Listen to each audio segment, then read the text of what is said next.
All right, Sally, you are live. All right, great. Thank you so much. All right, thanks everyone for joining us tonight. I'm so excited to have John Corin with us today. He is the regional expert on biking in Annapolis and Anne Arundel County, and founder and president of Bike Advocates for Annapolis and Anne Arundel County, which I think is how I first came to know John. He's been very supportive of our bicycle and pedestrian efforts in the city. And he's also now the chair of what is it called, John? The Anne Arundel Bicycle Advisory Commission, which includes reps from the city, both Sally and Brian Callahan and others participate from the city. Right, and that's a great group because it helps us coordinate with the county on different bicycle projects. And right now we're working on extending the Poplar Trail all the way up to the South Shore Trail. And so I wanted John to come and talk about some other initiatives that Bike AAA has been working on and just general updates for biking in Annapolis. So John, thanks so much for coming tonight. Great, thank you, Sally. Thanks for having me. I'm going to go ahead and share my screen. Can everybody see that? Okay, all right, great. So yeah, I've got loads of material. I'll try to go quickly. If anyone here in the Zoom has questions along the way, I'm happy to take them. I will say that Alex Klein is one of the very, very first people I met as we embarked on the launch of Bike AAA back in 2013. And Alex is in fact a founding board member of Bike AAA and remains a board member of Bike AAA. So Bike AAA, we're an all-volunteer 501c3 advocating for safe cycling in Anne Arundel County and Annapolis. And then I'm going to go to this next slide and just say a quick word about the Anne Arundel County Bicycle Advisory Commission. That was launched in late 2015. It was created by Executive Order of County Exec Steve Shue. It includes about a dozen citizen members from all over Anne Arundel County, including a couple from the city of Annapolis. In fact, Kurt Riegel, who chairs the Annapolis City Transportation Board, recently joined the County Bike Commission. And then a variety of departments from the county: Public Works, Planning and Zoning, Transportation, Rec and Parks, Police, Inspections and Permits. But also by charter, it includes representatives from the city of Annapolis and also from SHA. Because the goal of that commission is to create a safe, interconnected network of bike routes for both transportation and recreation. And to do that, we need all of those parties at the table. If you want to ride from A to B, even in Annapolis, for 1 minute you're on a city street, then then 5 minutes later you're on Route 450 West Street. That's SHA. And then next thing you know, you're on a county road. So to get the network connected, we need all the jurisdictions working together, and I'm happy to say we have all of them. We set a 5-year goal when we launched Bike AAA in 2013 to become a bicycle-friendly community as designated by the League of American Bicyclists. We applied in 2018, the city of Annapolis and the county together, and we were able to achieve that. Back in 2011, 2012, the city had applied and was not able to achieve bronze. There's quite a bit of progress that's been made since that time, but we committed at the time we received bronze to now move on to try to achieve silver. Here's some of the things I want to talk about. I want to talk about the sort of visions and objectives of a safe bike network in Annapolis. Talk a little bit about the 2011 master plan and the progress that's been made. Talk about existing conditions. What does the current bike infrastructure look like? And what projects are either underway in the city or proposed to get underway in the city? And then I'll end with some recommendations. So first, why bother? Why is this even important? The goal is not about riding bikes so much as it is about reducing traffic congestion, protecting our environment, cleaner air, cleaner water, by having less automobile usage. Improving population health by having more active lifestyles. Having greater transportation equity. For some folks, biking is a choice. For other folks, biking is the only economic alternative they have to get from home to work or to school or to the doctor. So there's an important equity aspect here. And then finally, just to make the city a more vibrant place economically, a more attractive place economically, demands that we make it a safer place to bike and walk. So that's really the end game. It's not about bikes per se. It's about these objectives on the left. And then there are a variety of strategies for getting there. But the most critical one, and you'll hear this repeatedly, it's probably already the second or third time I'm saying it, is a safe, interconnected network. When someone's thinking about, do I want to get in the car to go to my destination, or do I want to walk or bike? There's a variety of factors. How far? Are there hills?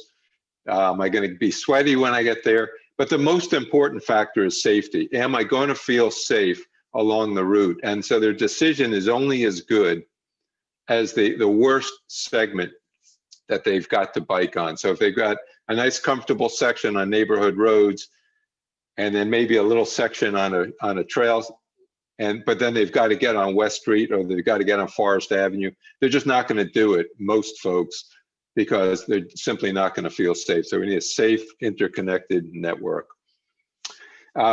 In bike advocacy nationally across the country, this is a chart that's used all the time in bike advocacy. We didn't create it here. Take the whole population and put it into categories of cyclists or potential cyclists. You have a sort of a 1% called the strong and the fearless. Think bike messengers. They will bike anywhere with any traffic and any kind of crazy conditions. You have a 6 or 7% group called the confident and enthused. I think I would put myself in that group. I feel pretty confident riding on the street with cars. If I go to the other end, there's about a 30%, 33% of the population just isn't going to ride a bike. It could be for health reasons, disability, what have you. They're just simply not going to ride. There's 60%, that big green segment is called the interested but concerned. These are folks who would love to ride instead of get in the car, but they're simply not going to do it unless they feel safe. So think of the more casual recreational rider. And then on the right side, you see a picture we call the no choice cyclist, or sometimes the forgotten or the invisible cyclist. And again, these are folks, and there are many who live and work in Annapolis, who rely on a bike because it's their only affordable means of transportation. And we have an obligation to make it safe for the folks who are the no choice riders, as well as providing safe options for the ones who do have a choice. So I want you to keep that in mind. The target is not the spandex rider. The target is a casual rider who would like to ride but won't do it unless they feel safe. I want to talk about different types of bike facilities, and they range from very, very comfortable, very low stress to increasing levels of stress. So the most comfortable place to ride in the lower right is a shared use trail, completely separated from the roadway, green space on either side. In Annapolis, you've got the Poplar Trail, you've got the Spa Creek Trail, you have the trail around the stadium. In the county, we have the B&A Trail, the BWI Loop, and so forth. Shared use trail, that's preferred. But of course, there are a lot of places where there's an inadequate right-of-way for that. The next most comfortable is a protected lane. Up in the upper left, you see where there's some physical barrier, some vertical separation. It could be a Jersey wall, it could be parked cars, it could be a row of planters, it could be a raised curb. There's some physical separation between the bikes and the vehicles. Next would be and those could be one or two way. Next most comfortable would be a buffered lane, upper right. That would be a place where there's no vertical barrier, but there is some space. There's some painted space between the bikes and the cars. Next would be a conventional bike lane, in the down you see in the lower left.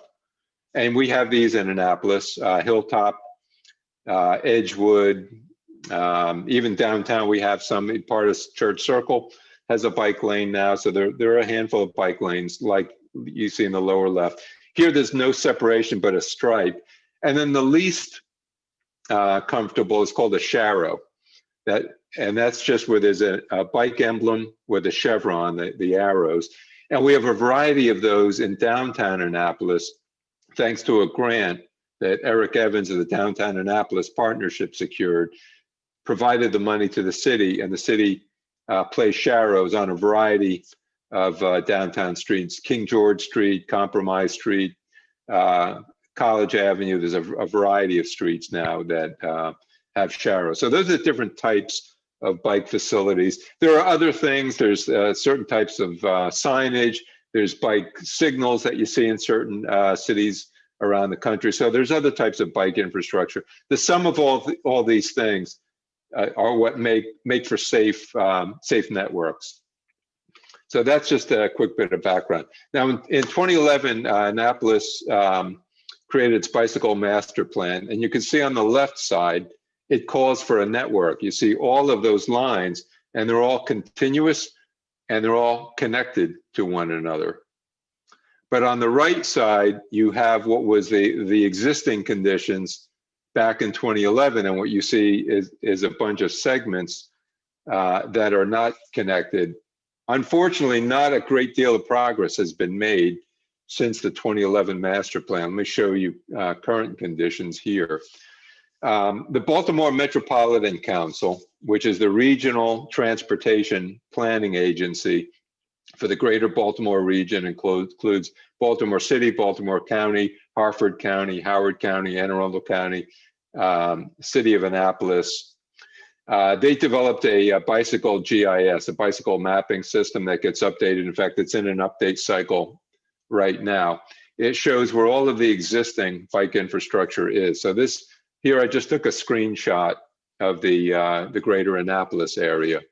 And it shows by color code the type of facility. So the green, for example, are the shared use trails.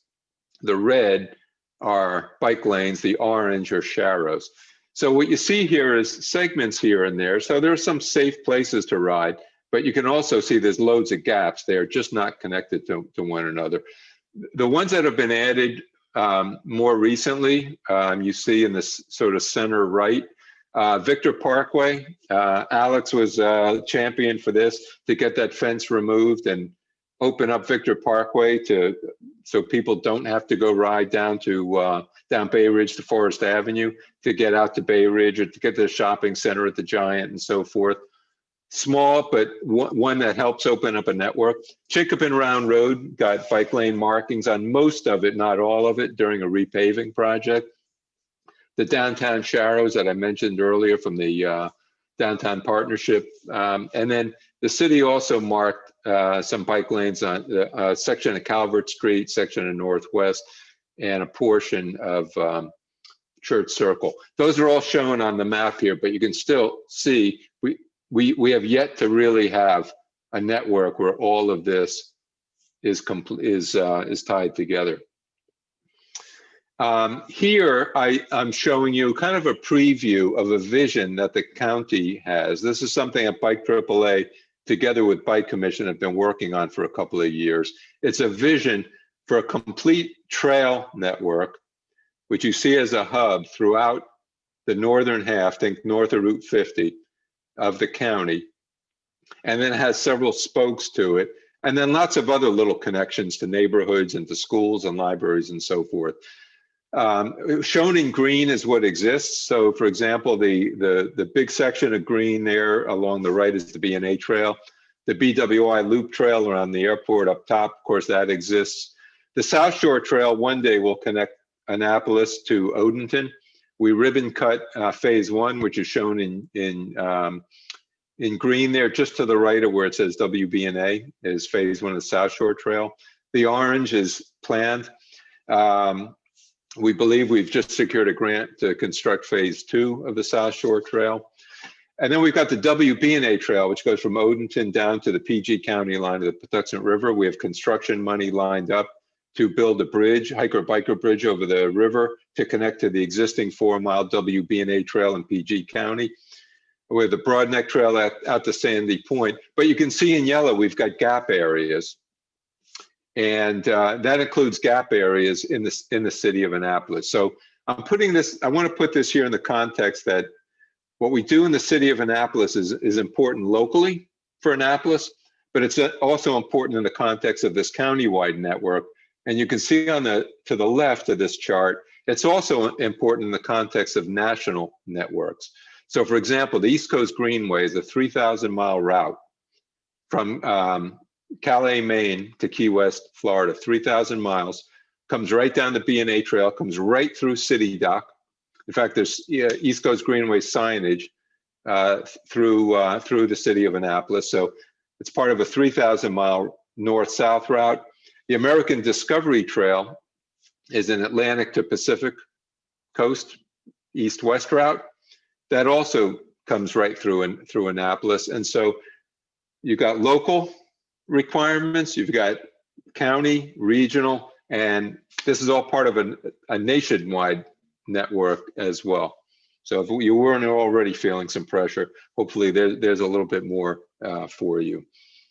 We are working hard to fill all of these gap areas shown, and this network will connect to our south to the Capitol Trails network, which is a planned network of hundreds of miles of trail in the Capital region, including PG, Montgomery, Arlington, Fairfax. And then to our north, up at Brooklyn Park, we envision a trail that would connect to the planned Baltimore Greenway network, which is a trail network within the city of Baltimore.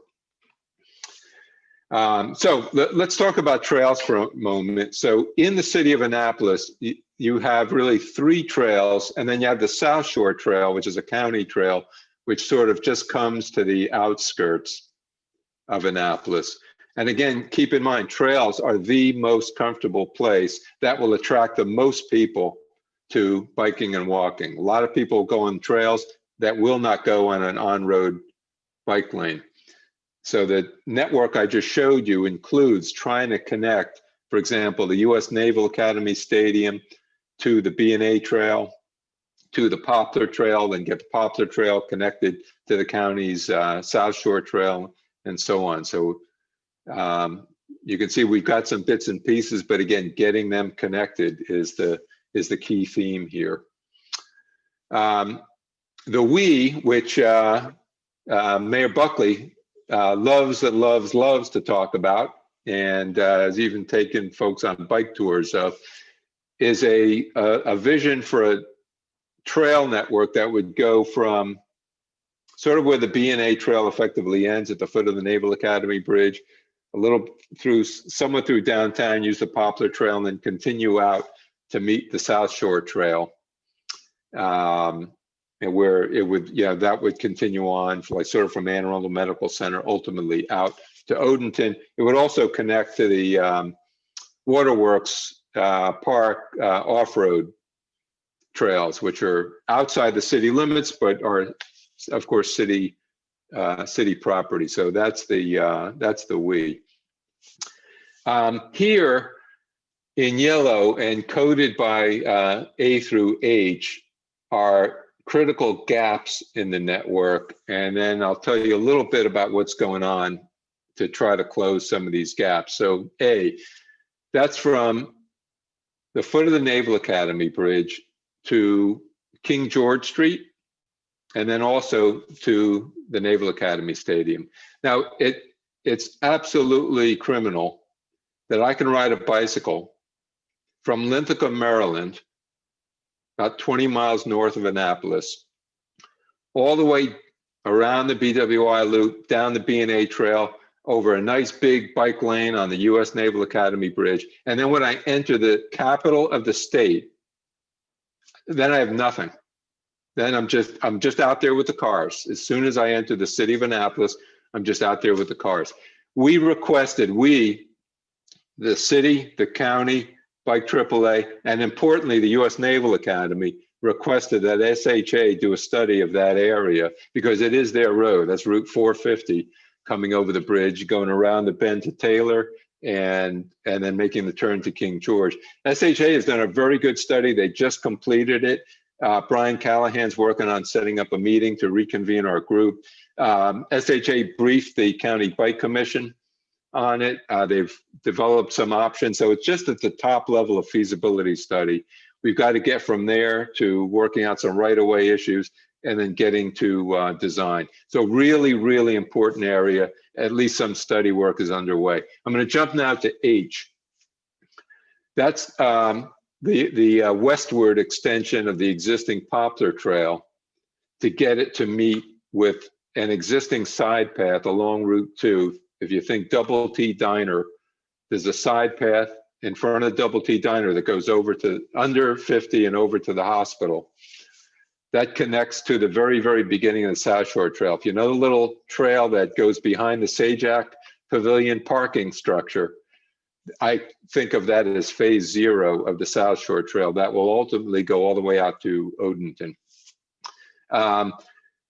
The county actually applied and provided matching funding for this study, even though most of it's in city property. The last little stretch of it, so like from roughly Hudson Street to Route 2, is actually county. And then last year we secured a Maryland Bikeways grant to fund a feasibility study. That has launched. Alex Klein and I are both part of that study. Eric Lashinsky on this call is participating along with other folks from the city and county. It is just getting underway. They're looking at a few options. Another really, really vital connection. The city is also looking at some other possibilities. So Poplar East, like behind the now Graduate Hotel, and trying to get to Calvert Street. The city is doing some of its own investigative work. It's had some conversations with the Graduate Hotel about getting right of way. So section C, extension of Poplar, there's no funded grant. I think there's no formal study. There's no engineers working it, but some of the folks on the city are at least in discussions, and there's a bit of activity going on there as well. The other gaps that are shown here, there's no specific action underway, but let me just show you here. The city of Annapolis applied in June for a Maryland Bikeways grant. Now, if you're not familiar with the Maryland Bikeways program, it's been in effect since 2011. It's a state program that provides grants to cities and counties across the state. They require a 20% match, and they will do feasibility studies, full design studies, and even small construction grants in some cases. And it's a great way to get these projects going. For example, the county recently completed a connector between the B&A Trail and the in-process Broadneck Trail. The feasibility and design studies were funded by Bikeways grants, and then the county put money into its CIP to do the construction.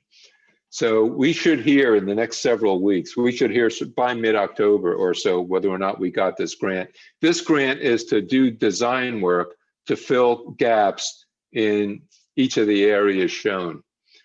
So if we get this grant, get this design work done at the 65% design level, you're then positioned to go seek construction grant money.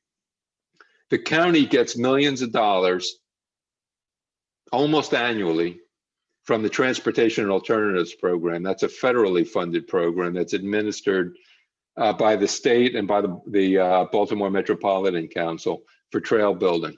4.7 million to build that Patuxent River Hiker-Biker Bridge, millions to build the Broadneck Trail. We think we just got another construction grant for phase 2 of South Shore Trail. The city needs to budget for its 20% in order to get the big bucks out of TAP grants. Thankfully, the city last year budgeted for 55,000 or so to go seek this design grant, but the city needs to budget money so we can go get some bigger money for construction. So stay tuned. Hopefully we'll get this grant. I think it's well positioned. We did a lot of pre-work with MDOT. They helped us craft this. They helped us estimate. And so, you know, don't hold me to it, but I have a good vibe about this one. Now let's shift over to, so that's all I've got on the network itself, existing conditions, where the gaps are, some of the action that's underway to try to fill those gaps to create a network.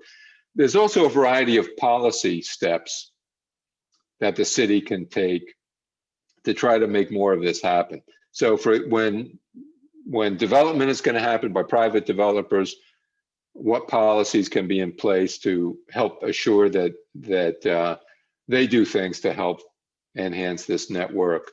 So I'll kind of just quick run through this. I mean, the first one is simple.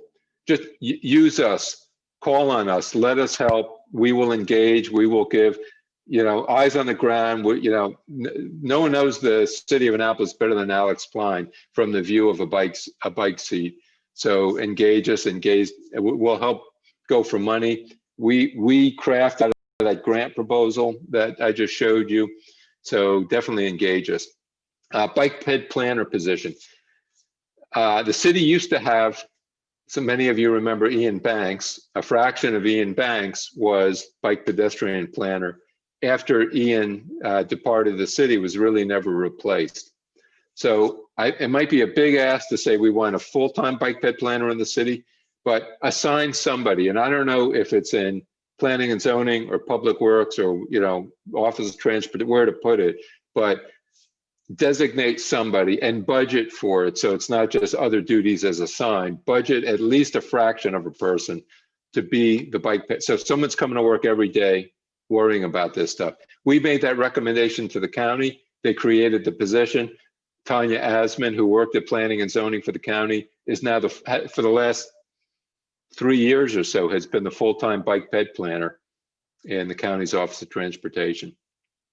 2011 bicycle master plan, I think, needs to be dusted off. Things have changed. I would recommend maybe update it as part of your comprehensive plan. We had a great meeting with Eric and an advisor he's got on transportation aspects of the comp plan. So we would absolutely encourage, look at how you can update maybe as part of that process. City code, I think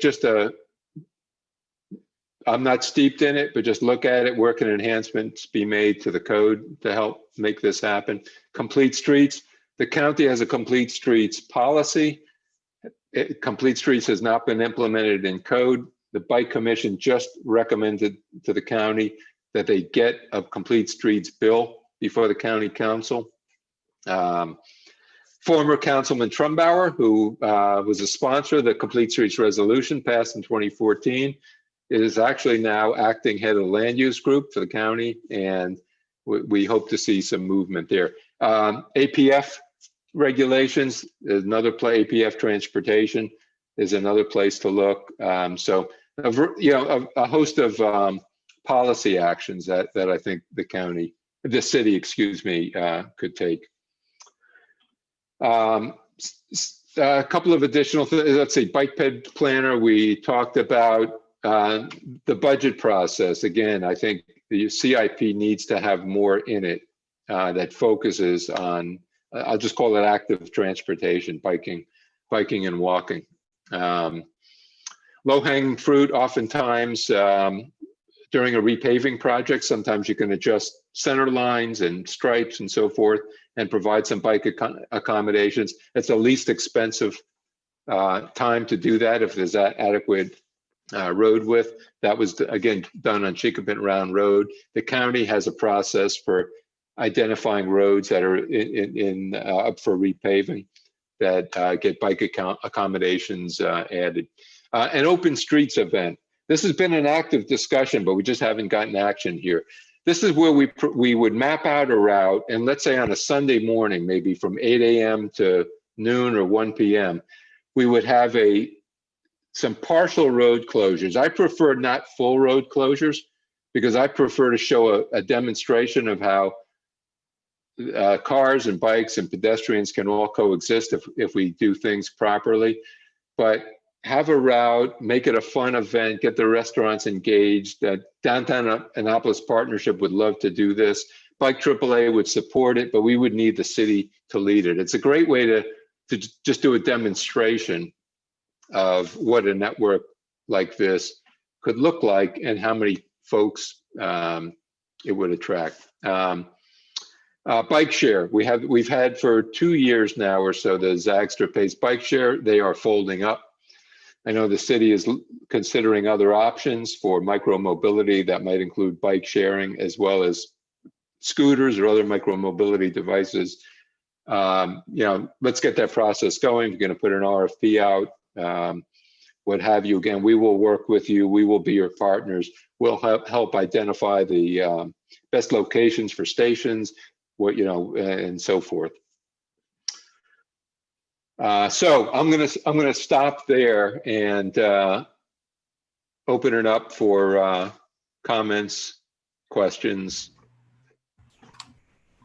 John, I have a quick question. I was interested in the adequate public facilities aspect of this because the city is revisiting, I think we're going to call it, Sally, equitable public facilities or something. But it's a good chance to talk about, how we can add bike lanes into our adequate public facilities so that developers know they're going to be on the hook for helping us with the cost of implementing this idea. And some new bike-friendly areas.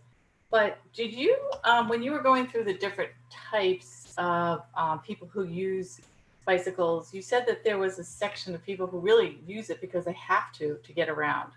And I didn't see a percentage of what demographic that is in terms of a percentage. Is it less than 2%, or do you have any idea? No, I would include that group as a part of the 60%. Okay. Yeah, Diane, if I could, often if I use that chart in a presentation, I add a section to it with a question mark of and call it sort of the unseen. And right, I think you termed it, John, the no choice riders, which I like that because it sounds like it's necessity. These are how these people get to work, get to daycare, get to wherever they need to go. So it's just, I was trying to figure out if there was a number we could use that was persuasive in that, It's difficult because those folks typically are not people who would engage in public meetings or show up in statistics anywhere. But, if you've ever been going down West Street, you see people riding, the old mountain bike on the sidewalk or whatever, just trying to get to work. I know they exist. I know yeah, exactly. I donated a whole bunch of bikes from a condo community that I used to be part of. And we had people fix up the bikes, and I see them all around now. There's about 15 people from public housing that I see leave in the morning that are taking their bikes, and that's their primary mode of transportation. So, okay, but that's helpful because I think that would be useful in our discussion about adequate public facilities. And I like that term, equitable. Mm-hmm. Mm-hmm. Mm-hmm. Right. So, John, we're looking at a lot of updates to our Title 22, and for transportation, I would like to combine the auto and non-auto sections and really focus on equity and how we make sure everyone has access to transportation facilities in the city. So I think that's a good idea. Planning Commission, but we have more to come. Yeah, that's a great idea. Yeah, one of the differences between the way we do it and the way the county does it is we have them as separate parts of the Title 22, and so they have to look at each one of them separately and address them separately. And the way it's working, or was intended to work for the county, and John, please chime in, but it's all one piece so that mitigation could be done, by by a different mode, for example. It doesn't sort of separate modes, in different parts of the statute that have to be addressed separately. It allows some horse trading, if you will. And the other mode, just while we're on this, the other mode, of course, is transit. And so, for example, the county, pressed by the Bike Commission, passed Ordinance 7818, Bike Ped Transit Assessment Process, where when developers come in, whether it's commercial, residential, development proposal, they've got to look at bike, ped, and transit access. So if there's something nearby, if there's a bus stop or a train station or something, and they can provide connectivity, they've got to build that into their plans. The implementation is somewhat new. I think jury's still out about how well exactly that is working. There's a fee in lieu provision there. I went into it never really wanting to collect fee in lieu. I'd rather have infrastructure built. But that's somewhat new. But that's another process that's been put in place at the county.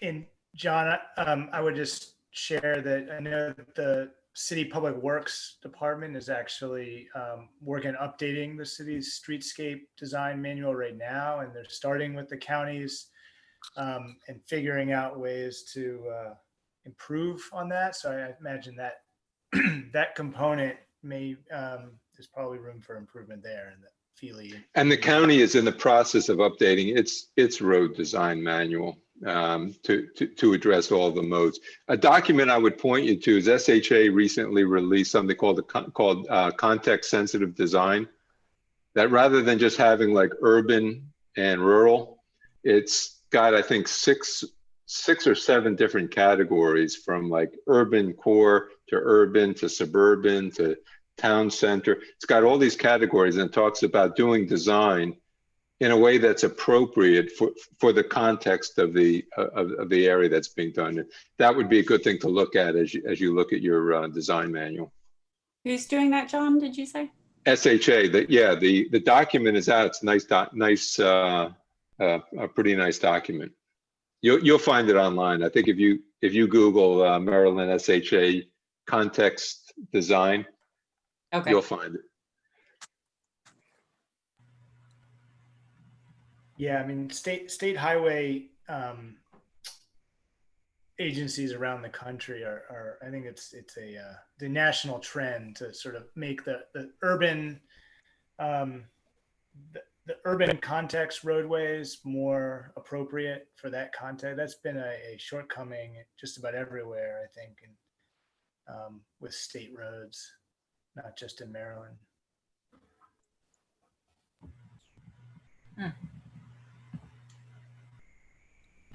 Yeah, they call it context-sensitive solutions for work on Maryland byways. I think that's.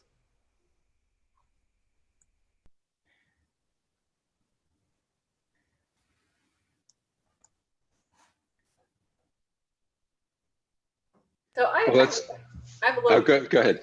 Oh, a question. Just so I live in Eastport, and I used to think build it and they will come was the idea behind bike lanes. And what I'm finding out is that now it's so congested at certain times of the day in Eastport that it's uncomfortable.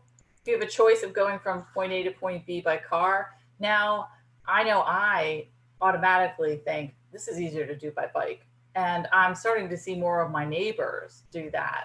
So it's interesting to me just to watch what's happening during COVID. Plus, we've had a couple of new commercial ventures open on 4th Street, like Forward Brewing Company. And then we have this wonderful flower lady that comes on the weekend and opens up that's like a pop-up flower shop, and it gets so crowded. And I'm on a one-way street that I have to sort of go down 4th Street to get to my, anyway, I find that people are using bikes more than ever and walking out of necessity. And it's been kind of interesting for me to watch and instructive, because I think that's where we're going in Eastport, because it is crazy to try to get, it's just cheap. It's just faster now to get someplace on bike than it is by car at certain points in time during the day.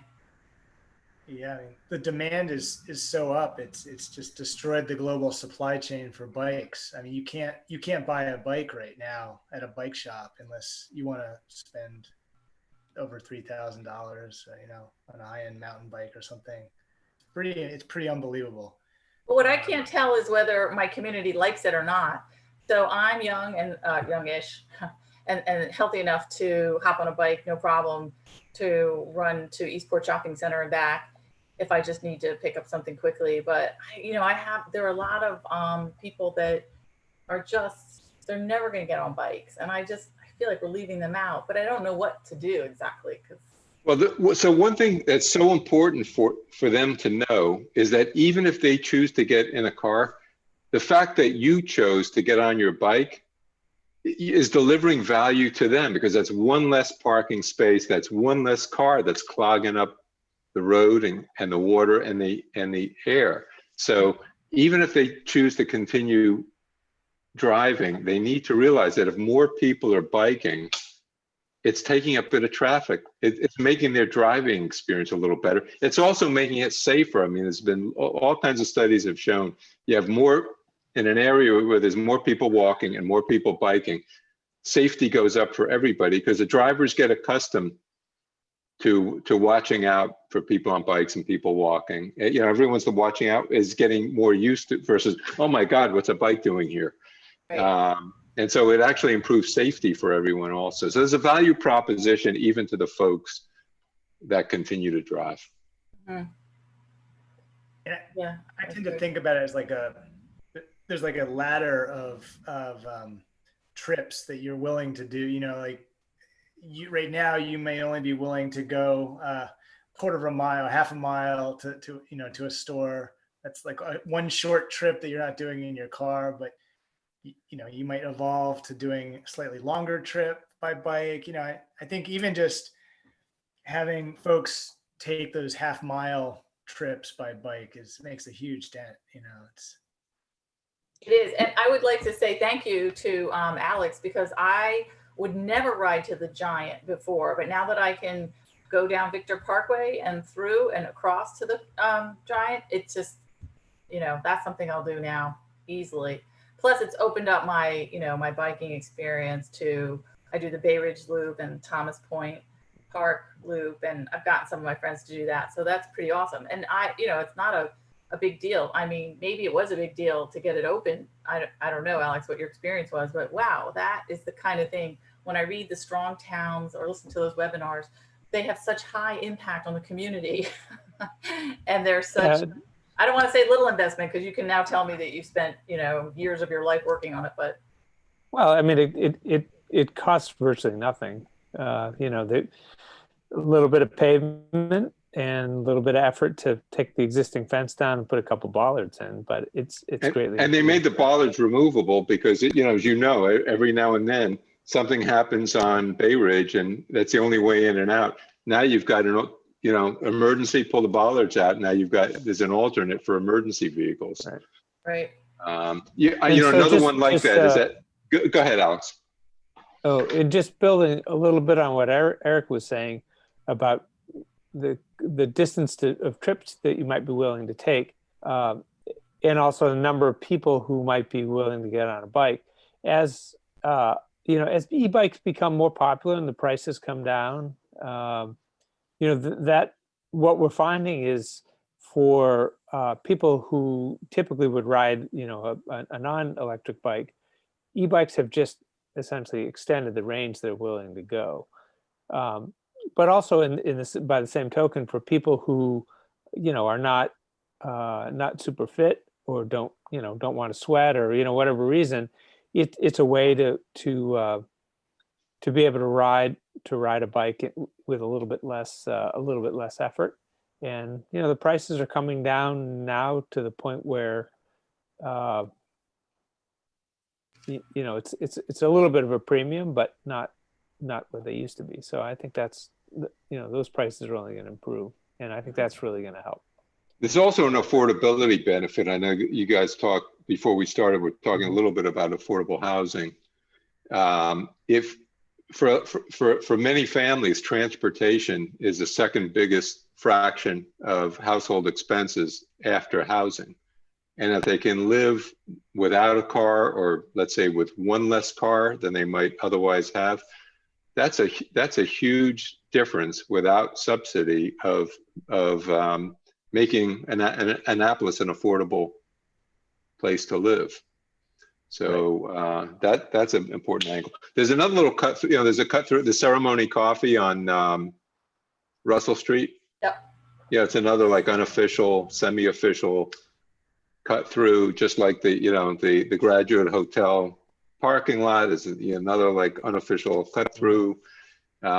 Making some of these unofficial cut throughs like we did. Victor Parkway used to be able to get through there. You just had to go up in the guy's driveway and on the sidewalk, and then down the bump on the other side, and making these things more official so that they're actually inviting, they're actually encouraging people to use them.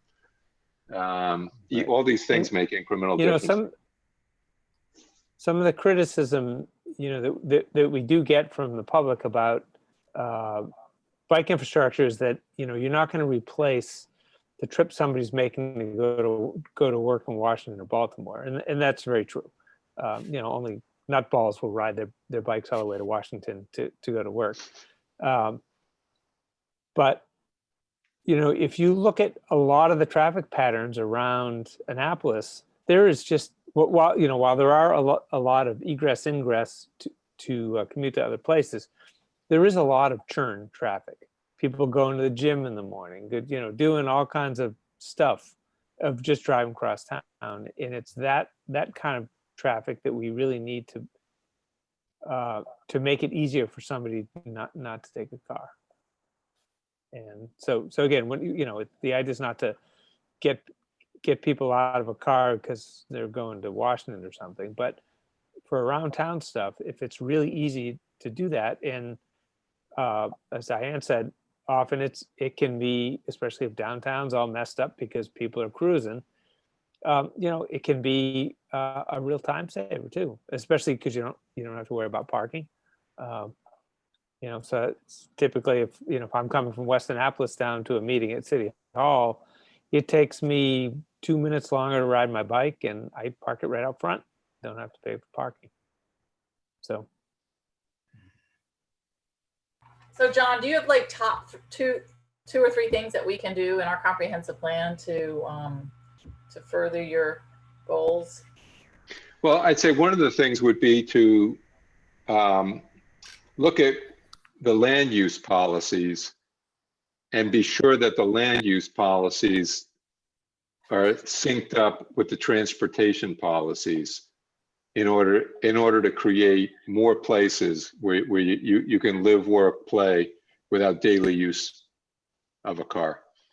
So that may have to do with parking requirements and all kinds of things like that make sure land use and transportation are working together. We're really pushing that. We had a county transportation commission meeting last night, and we had Steve Kai-Ziegler and Cindy Carrier from County OPZ on with us talking about the county GDP, and this is the very theme that we were talking about. Yeah, and ultimately, if you design for cars, you're going to get cars. If you mandate lots of parking, and that's one of the reasons about that I don't like level of service, is because if you essentially mandate that you've got to have high levels of service for vehicles, people are going to drive, and then essentially you're going to be self-defeating in that sense. Mm-hmm. And then of course the APF, if we can get some strong language in there about, I don't even know how to word that. Has the county incorporated any adequate public facilities rules about? Not really. There was some discussion of that, and then we kind of got diverted over to development section of the code rather than APF. APF is getting a revisit at the county level now. There's some discussion of making it more multimodal, but I mean, frankly, I would look nationally. Where's best practices for multimodal APF, and find out where the best practice is, and plagiarize from there. Yeah, I know, right, just locally at the Eastport Shopping Center, we know that they're going to be behind the shopping center, a village called Watergate will be renovated soon, and they're going to add a lot more people. And we recently approved a project that has the minimum requirement for sidewalks. And there's just no way you're going to have people with strollers and walkers with, you know, going safely on those sidewalks to and from Watergate, and the extra traffic that you're going to have with 98 new people living at the shopping center. So, you know, I just think that it was a shortcoming maybe in our code. So if we could revisit the code and say, this multimodal concept has to fit with our new ideas about walkability and bikeability and, you know, shared parking. We're reducing the amount of parking to encourage walking, but then we're giving them, allowing the minimum requirements for sidewalks. It just doesn't mesh well. Well, I know right of way is very, very dear in Annapolis, including in Eastport, but where it's possible, instead of where it's possible and where, you know, there's going to be demand, instead of a 4-foot sidewalk, if you can get an 8 or 10 foot wide shared use path, that's more comfortable for biking, walking, scooters, what have you. That's going to induce more people to but do to those. get that, how do you get that if it's privately owned property and the developer says, no, you know, the minimum requirement is whatever, 4 feet. That's what we're giving you. What's our leverage there to get, you know, the shared use path? It's hard.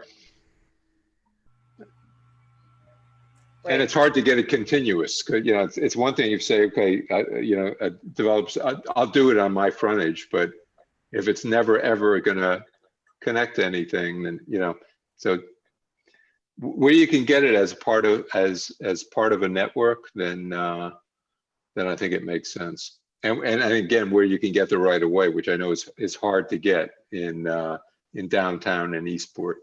Mm-hmm. I mean, I do think it's doable. I think that we have lots of leverage if we're saying, hey, we're going to give you shared parking when the code doesn't make us, you know, I mean, basically it's a discretionary thing. At our discretion, we're going to allow you to do shared parking, but we expect to do this right of way or a shared use path. And we just got to build that in the initial discussions with the developers. So it's an expectation. Yeah, I mean, I'd like to think that there's a value proposition for developers because biking and walking is so popular. Walkability index. I mean, you know, as it was said earlier, biking's having a moment.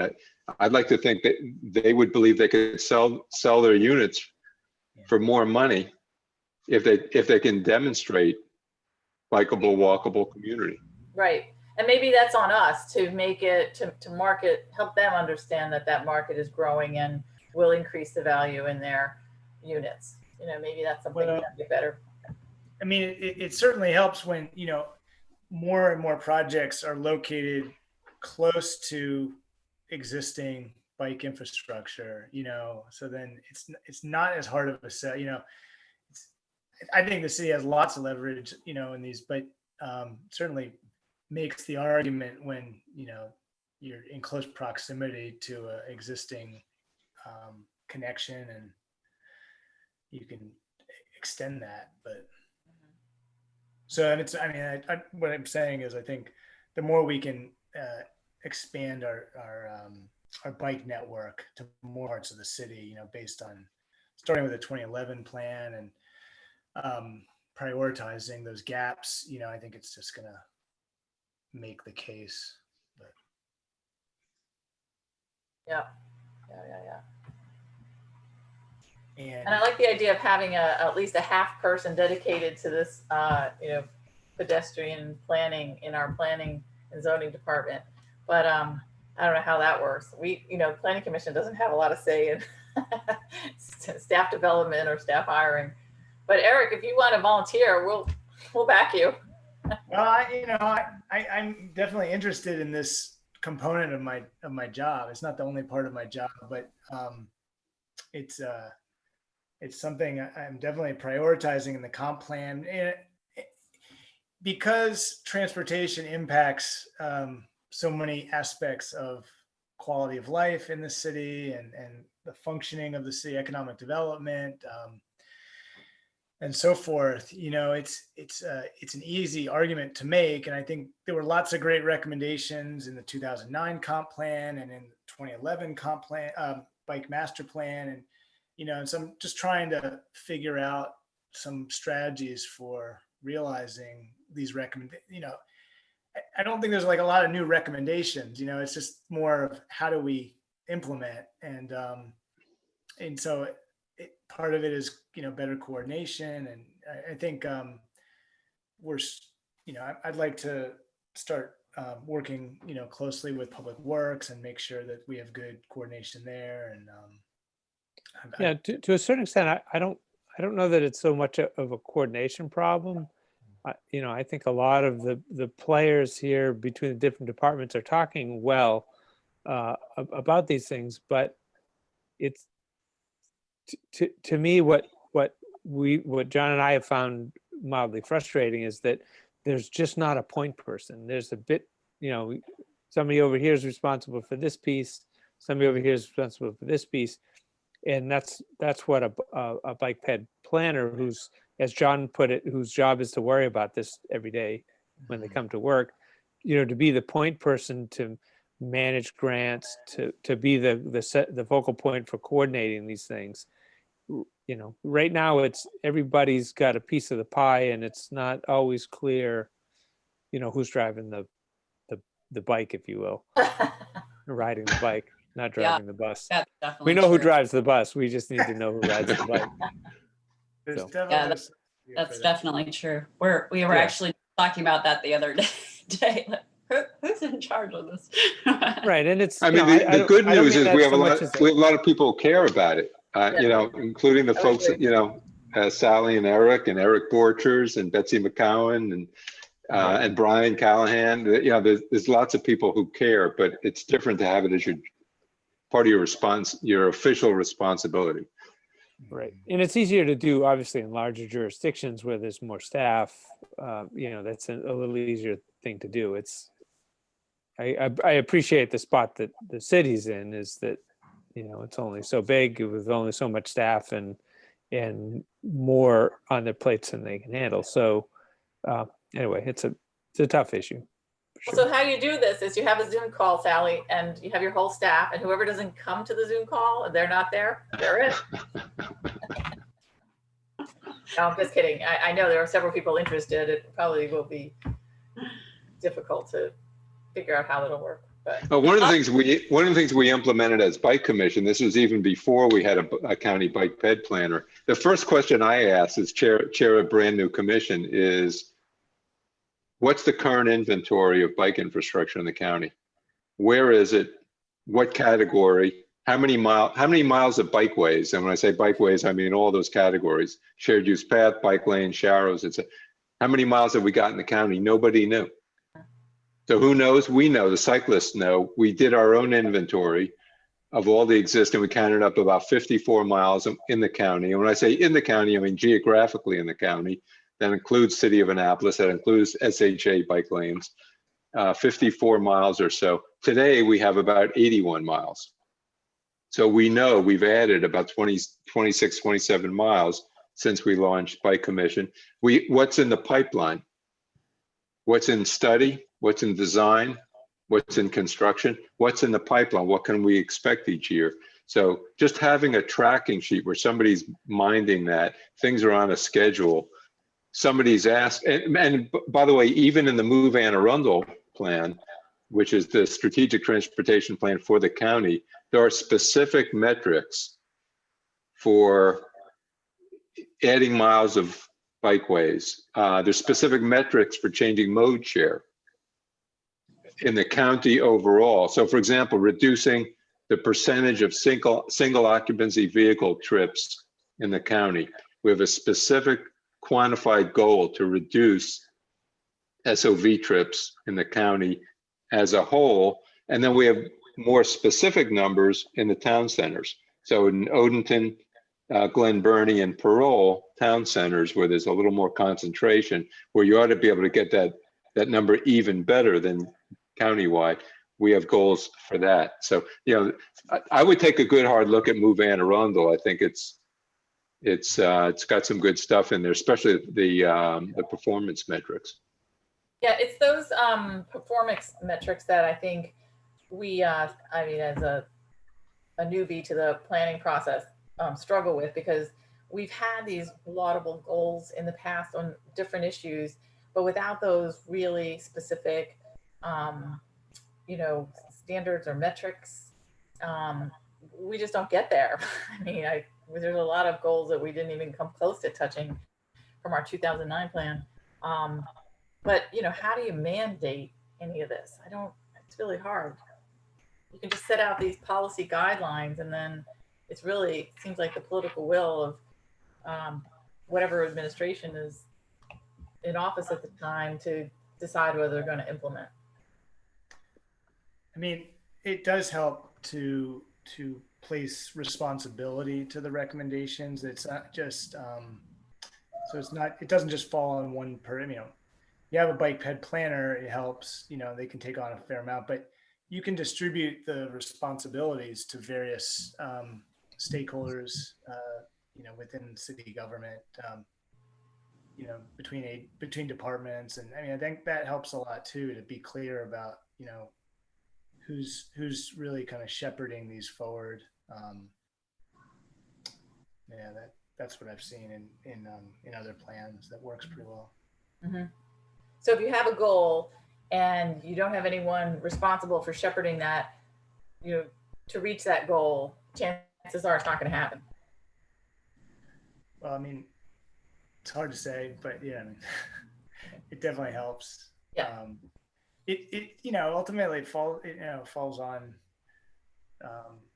planning department, but you know, that we need sort of to work across departments. Yeah. Oh, sure. A lot of these things. So. Well, one of the things I'm most proud of with the County Bike Commission is we think that has done more to foster a sense of shared commitment and collaboration and trust and rapport across departments. Forget about the citizen members, just Public Works, Office of Transportation, Planning and Zoning, Rec and Parks, Inspections and Permits, you know, all the police, with Police Bike Patrol at the table with it. They all know each other, they like each other, and they all feel a shared sense of commitment to this. And I think that's really made a difference. Mm-hmm. So maybe we can do that. Let's do it. I can't volunteer. My husband said I cannot volunteer for anything else.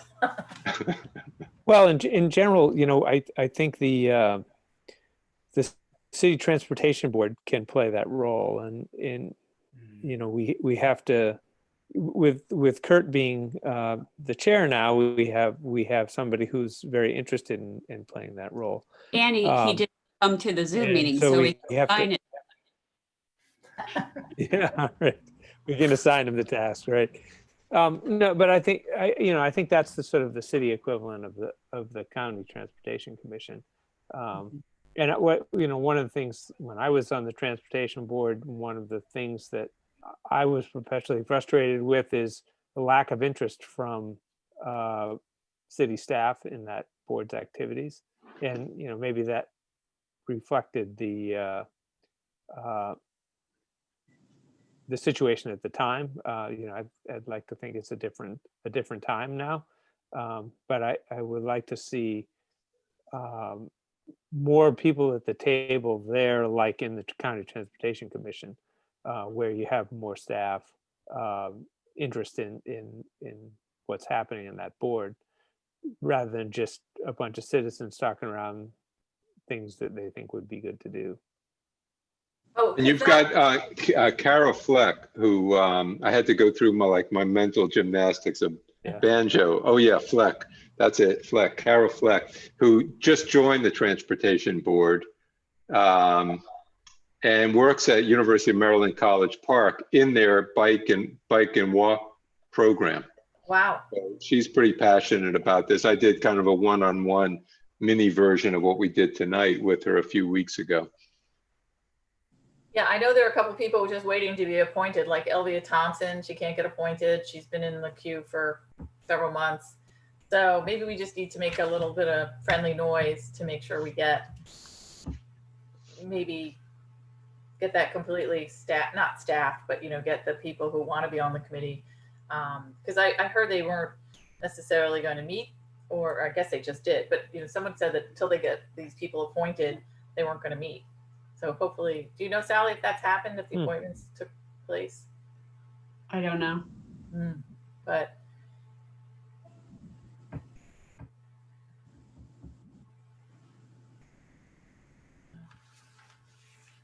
Okay. Well, John, Well, I thank you. could start talking about Lifeline 100 if you want.